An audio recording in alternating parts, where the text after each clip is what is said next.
This is an exciting weekly encouragement day, and I'm grateful for the opportunity to spend a little time with you.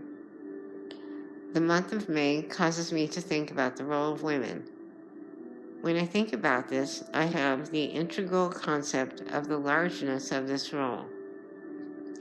Not a narrow concept, not a narrow role. I learned that women are valuable. I continue to learn this. But I'm only now learning the utterly inappropriate degree of difficulty in male and female tension. Today's message isn't necessarily about this, but I drew an inference because of a highlight of the challenge to a specific woman in ministry. This is probably one of the most difficult places to look at when we begin the conversation of the role of women. The story included in today's weekly encouragement message highlights how attitudes that lead to unharnessed words can create painful experiences. I have had a difficult road to accepting women in ministry. Rather ironic, I know. I'm from an era of challenge in this arena.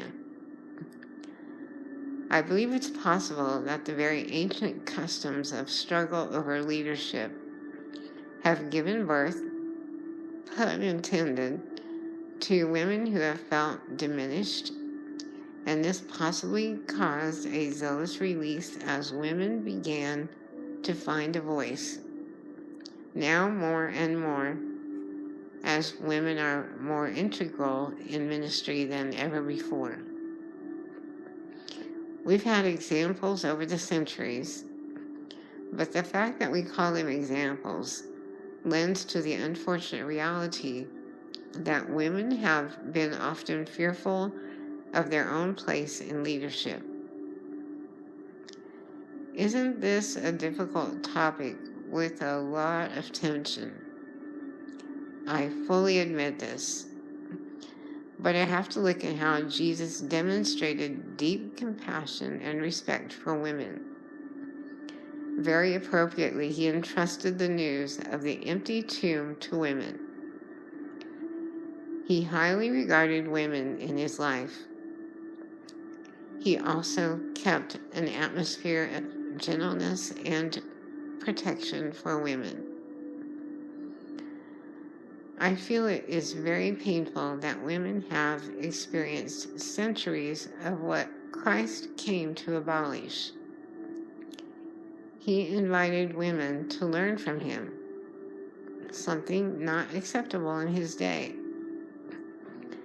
Yet we've spent centuries of holding on to concepts born in antiquity and meant to die with Jesus, so that male and female tension would not create patterns of painful cycles in life.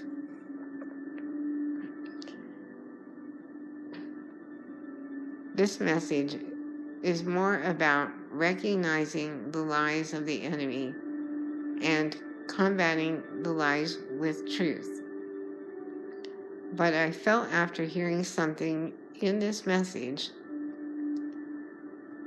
that a lie of this ungodly type of tension was right to be spoken.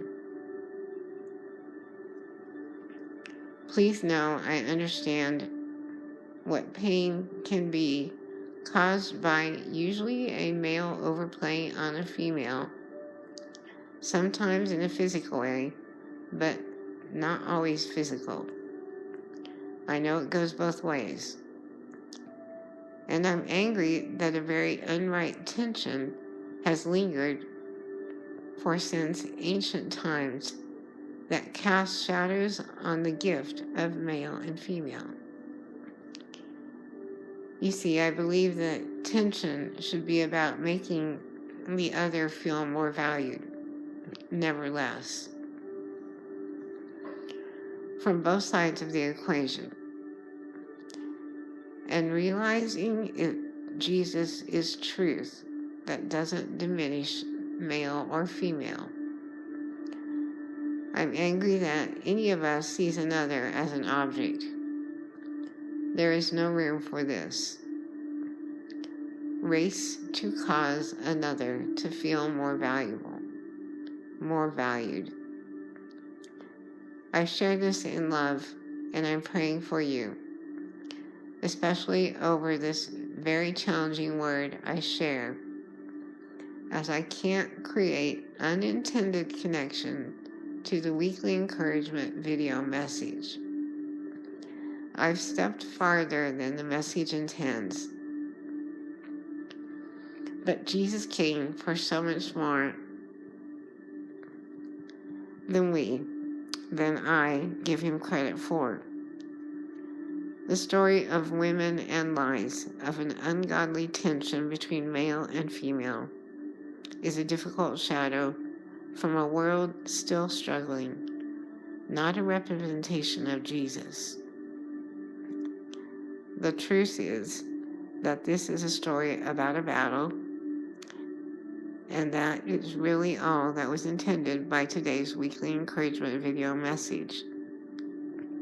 Also highlighting that pain has a purpose, and sometimes it makes us stronger, sometimes it gives us more confidence, sometimes it simply highlights things that need to be noticed and addressed.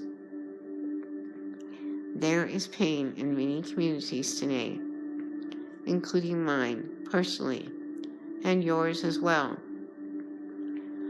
I will even say I believe that Satan has intended that a very unright male and female tension interferes with our greater progress. I believe we are better than this by the abundant grace of God. I believe you are better than this. I believe others are better than this. And this is Jesus. Abundant grace. I pray for strength for this, the combating of lies with truth. May it begin in my heart and yours with all love and hope and endurance.